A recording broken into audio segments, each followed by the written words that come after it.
Nerf this! Cande, Cove, June the 5th, 2009. Written by Kris, Straub. It comes most at night, that niggling memory, garning in some corner of your mind like a rodent chewing the corners of dry wall. The memory of some brightly lit cartoon funland, or a world of puppets. A memory of a TV show you would watch, seated cross-legged on the living room floor, with the enthusiastic attention only a child can give. Attention that you wish now you perhaps hadn't given so freely. For there is something about the show, something about the disordered music, the details of the characters, their motivations, and the storylines, the fixed mechanical grins that seems looking back to all be altogether too sinister to be a children's show. You try to blot the memory out yet, but there's back in your mind most often at night, the puppet's fixed grin keeps on smiling. Cande Cove is a widely known popular creepypasta about fictional television series recalled by a number of posters on childhood nostalgic forums, and posters share the recollections of things that they collectively remember, become more and more sinister with characters creature clearly being unsuitable for children's viewing. Notable examples are the laughing stock throat that's alive and sports a huge mouth, horrible one-eyed character with two large teeth, the famous skeleton character known as the Skin Taker, who wears a flesh of children over his naked bones. Hardly Sesame Street, isn't it? The creepypasta. Net nostalgia form, television local. Sky Shale over 3. Subject. Cande Cove's a local show. Does anyone remember this kid show? It was called Cande Cove. I must have been 6 or 7. Never found a reference to it anywhere, so I think it was on local station around 1971 to 72. I lived in Ironton at the time. I don't remember which station, but I do remember it was on weird time like 4 PM. Response, Mike Payne 63. It seemed similar to me. I grew up outside of the outline when I was 9 years old in 72. Cande Cove, was it? Was it about pirates? I'm a pirate marionette at the mouth of the cave told to go. Yes. Okay, I'm not crazy. I remember Pirate Cave. I was kind of scared of him. He looked like he was built from other parts of dolls, like a low budget. His head was like an old Polygon baby doll, like an antique that didn't belong on the body. I don't remember what station this was, but I still think it was. Response by Jem in 2005. Sorry to resurrect this old thread, but I know exactly what show you mean. Sky Shell. I think Cande Cove ran only a couple months in 71, not 72. I was 12, I watched it a few times with my brother.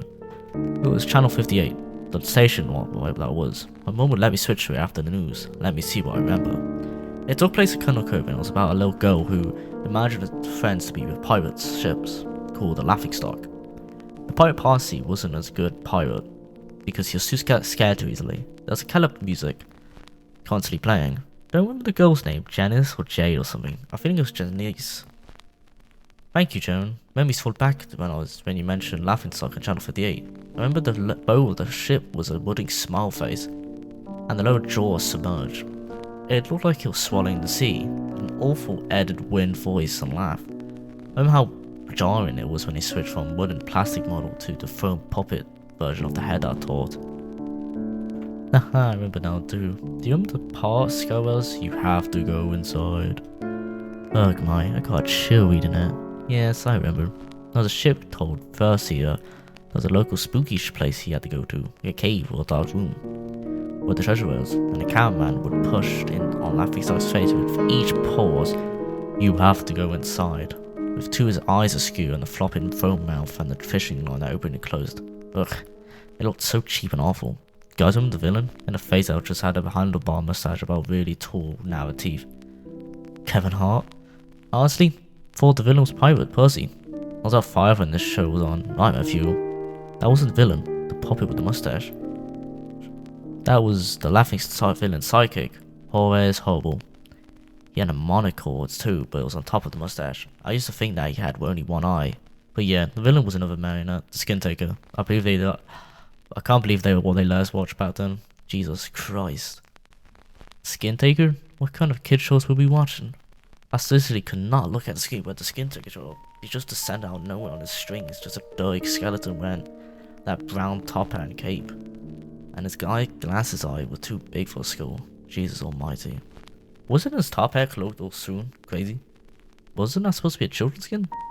Yeah, I think so. I remember his mouth did open, then open and close. His jaw just slid back and forward. I remember the little girl asking why does you move like that? And Skinkley didn't look at the girl, but Cameron said, to grind your skin. I'm so relieved that other people remember this terrible show. At least I have awful memory. Bad humor had an open jingle ended. The show faded to the front black, and all the cards were there. But the camera was just cut into each of their faces and they're just screaming. And the puppets and the marionettes were just failing spectacularly. Like just all the screaming. The girl was just moaning, crying like she'd just been through hours of this. I woke up so many times from that nightmare. I used to wet the bed when I had it. I don't think that was a dream. I remember that. I think that was an episode. No, that's not possible. There's no plot or anything. I literally just stood there, crying throughout the whole show. Maybe you're manufacturing memories because you said that, but so the guy I remember seeing weeks ago, they just screamed. Oh my god, yes. The little girl, Janice, I remember, she was shaking and skin ticket screaming through his garnished teeth. His teeth decaying so wildly. I thought it would come off its wire hinges. I turned it off the last time I watched. I told my brother that we didn't have the courage. Told my brother we didn't have the courage to turn it back on. I visited my mom today at the nursing home. I asked about when I was little, 70s. When I was at 9, she remembers a kid show called Cove. She said was surprised I could remember that, but that's why.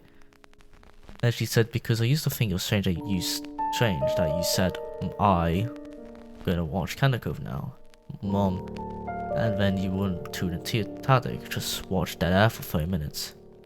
You had a big imagination with your little pirate show. Source. This story is from hateful and absolutely must read site if you dig through creepypasta stories. Though, I'm below that website. You need to get that all intensive, damn it. Origins and development. Unlikely, most creepypastas are by their very nature, but there are numerous posters who have over time sculpted and shaped the narrative in its present form, adding and removing the altered details like a collective version of the story, or the character is formed. Cove can be traced back to a single author who initially presented the idea as a finished piece and later released the story commercially as a part of a collection of short stories. The author, Kris, who is a literator, originally posted the piece to hateful as a site for horror fiction on March 15, 2009. He did not approve the later version of the work, but the function has melted in form nevertheless.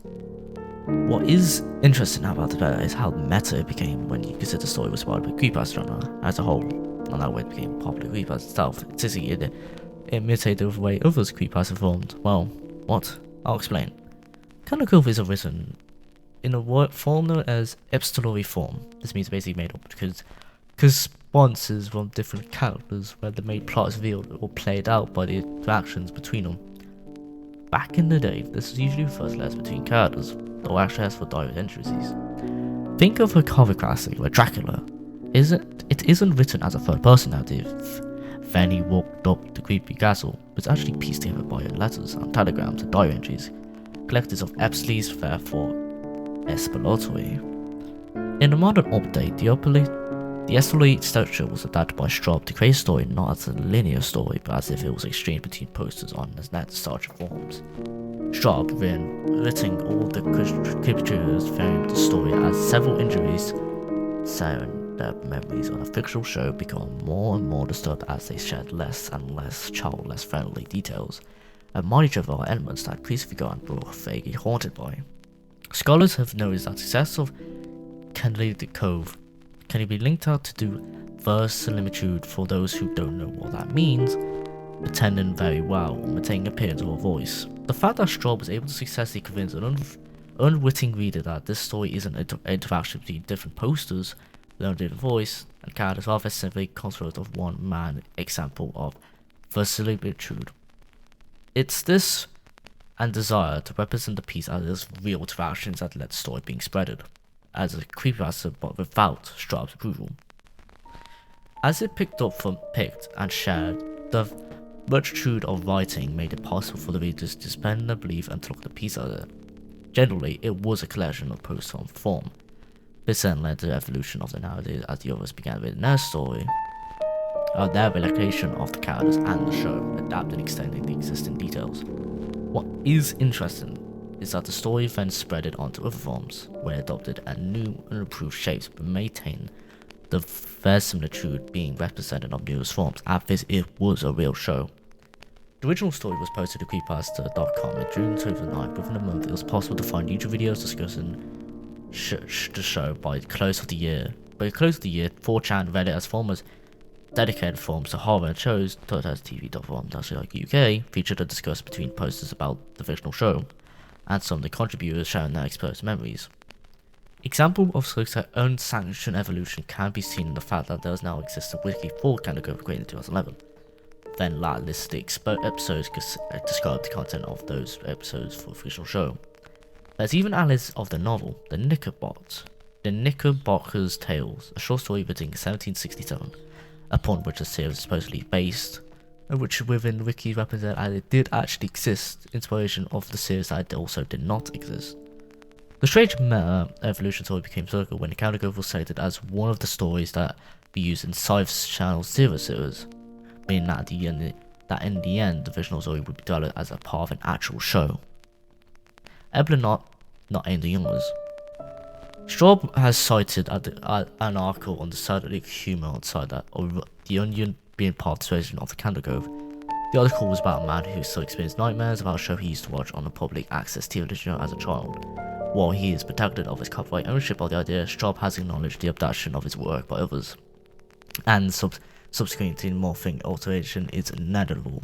It has described the process as flattering, declaring that its organic group ownership serves the method as a way to me, be literally think about it. Well, but sir, well.